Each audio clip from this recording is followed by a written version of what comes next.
имзои беш аз 100 созишномаи нав миёни соҳибкорони Тоҷикистон, Ӯзбекистон ва Русия. даррандаи ғайри чашм дошт.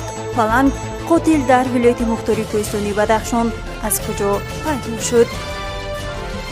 шарҳи расмии сухтори бозори баракат дар сӯхт. наҷоти 100 миллион сомонии тоҷирон. ӯзбекистон таърифаи хадамоти фурудгоҳро арзон кард. ваъдаи покистон ба афғонистон $30 миллион кӯмак мекунем. ҷилавгирӣ аз як ҳамлаи террористӣ дар Русия. бо шарҳи бештари ин хабару рӯйдодҳо бо шумо ҳастам. мартаба раҳмонова. салом. соҳибкорони Русия ва Ӯзбекистон бо ҳамтоёни тоҷики худ беш аз 100 созишномаи ҳамкорӣ имзо карданд. хабар медиҳад хадамоти матбуотии раиси вилояти Сӯхт.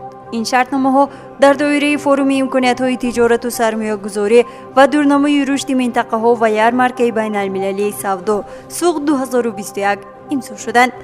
ярмаркаи байналмилалии савдо Сӯхт 2021 бори ҳафтум аст ки дар вилояти Сӯхт баргузор мешавад. имсол ин чорабинии муҳими иқтисодии рӯзҳои 19 ва 20 октябри соли ҷорӣ гузаронида шуд.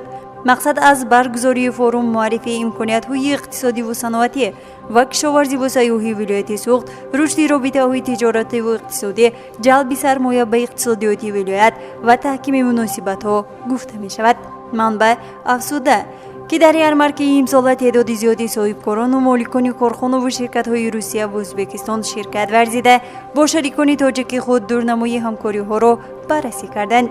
ёдрас мешавем ки соли гузашта бо сабаби пандемияи коронавирус форуми иқтисодии Сӯхт 2020 доир нашуд.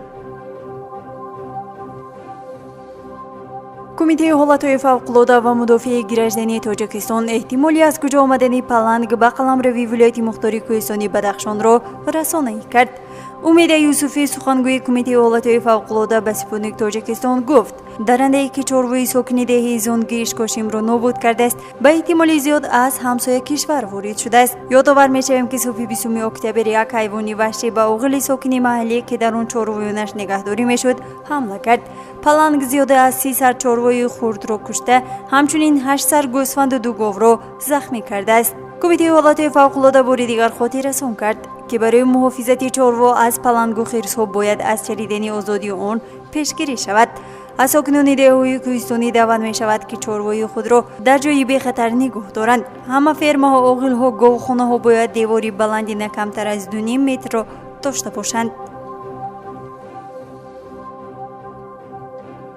вазорати умури дохилии Тоҷикистон Сухтор дар калонтарин бозори масолиҳи сохтмонӣ воқеъ дар ноҳияи Бобоҷон Ғафуровро шарҳ дод. Сухтор шаби 21 октябр соати 20 дар нуқтаи фурӯши чӯбу тахтаи маркази савдои баракати ҷамъияти дорои маҳсулияташ маҳдуди агрофуд воқеъ дар ноҳияи Бобоҷон Ғафурови шаҳри Хоҷанд ба амал омад. ба иттилои манбаъ, ҳангоми ба маҳалли ҳодиса расидани оташнишонон Сухтор дар масоҳати 400 метри мураббаъ паҳн гардида чӯбу тахтаҳои зери соябонҳоро оташ фаро гирифта буд. гуфта мешавад Сухтори мазкур ба қувваи воситаҳои ҷузъу томҳои раёсати хадамоти давлати оташнишонии вилояти Сухт дар масоҳати аввалаш ба пуррагӣ хомӯш карда шуда, дигар нуктаҳо ва биноҳои ёрирасонии зери соябонҳо аз Сухтор эмин нигоҳ дошта шуданд.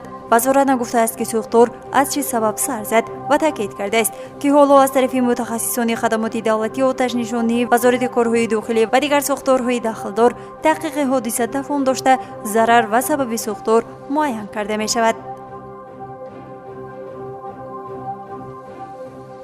дар фурудгоҳҳои Ӯзбекистон таърифаи хидматрасонӣ барои ширкатҳои ҳавоии хориҷӣ поён бурда мешавад. хабар медиҳад торномаи подробно.uz. ҳамин тариқ таърифаҳо ба ҳисоби миёна 15% арзон мешаванд. нарх ва пардохтҳои ҷадид дар аввали зимистон, яъне аз 31 октябр иҷроӣ мешавад. намояндаи фурудгоҳ тавзеҳ дод: тағйироти таърифа барои ширкатҳои ҳавопаймоӣ як қадами муҳим аст ки арзиши парвозҳоро коҳиш медиҳад ва барои арзон кардани нархи чиптаҳои ҳавопаймо барои мусофирон замина мегузорад. навоварии дигар фароҳам шудани шароит барои имзои шартнома дар миёни фурудгоҳ ва ширкати ҳавопаймоӣ бидуни миёнарав хоҳад буд. дар ҳамин ҳол пештар хабар дода мешуд ки аз нимаи моҳи октябр дар фурудгоҳҳои Тоҷикистон таъминоти маводи сӯхт барои ҳавопаймоҳо маҳдуд шудааст. در نتیجه شرکت‌های هواپیمایی خارجی مجبورند برای گرفتن سازشواری به فرودگاه‌های کشورهای سوم روند که این عمل مسیر پرواز را به طور نظررس طولانی می‌کند و همچنین باعث بالاروی ارزش چیپته می‌گردد. شاه محمود قریشی اخیراً در یک سفری رسمی به کابل با مقامات گروه طالبان دیدار و گفتگو کرد. اطلاع داده از سپوتنیک افغانستان.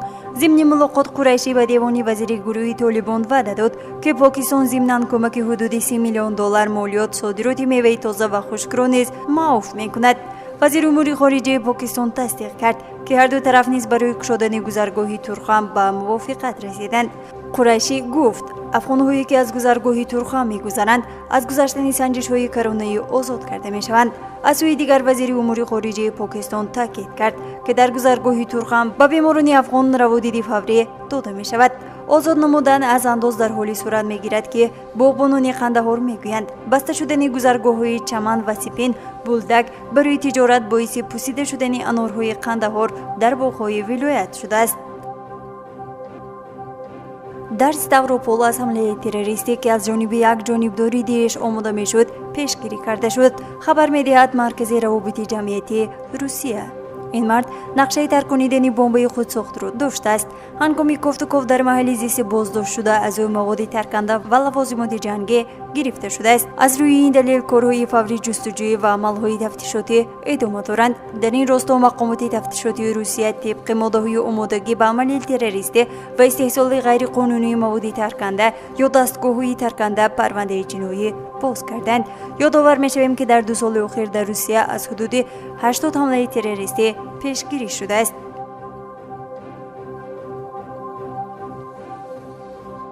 در همینجا میرسیم به فرجام برنامه اطلاعاتی خبر. تا برنامه‌های دیگر تنسیت و پیروز باشید. برنامه اطلاعاتی خبر از رویدادهای تاجیکستان، منطقه و جهان آگاه باش.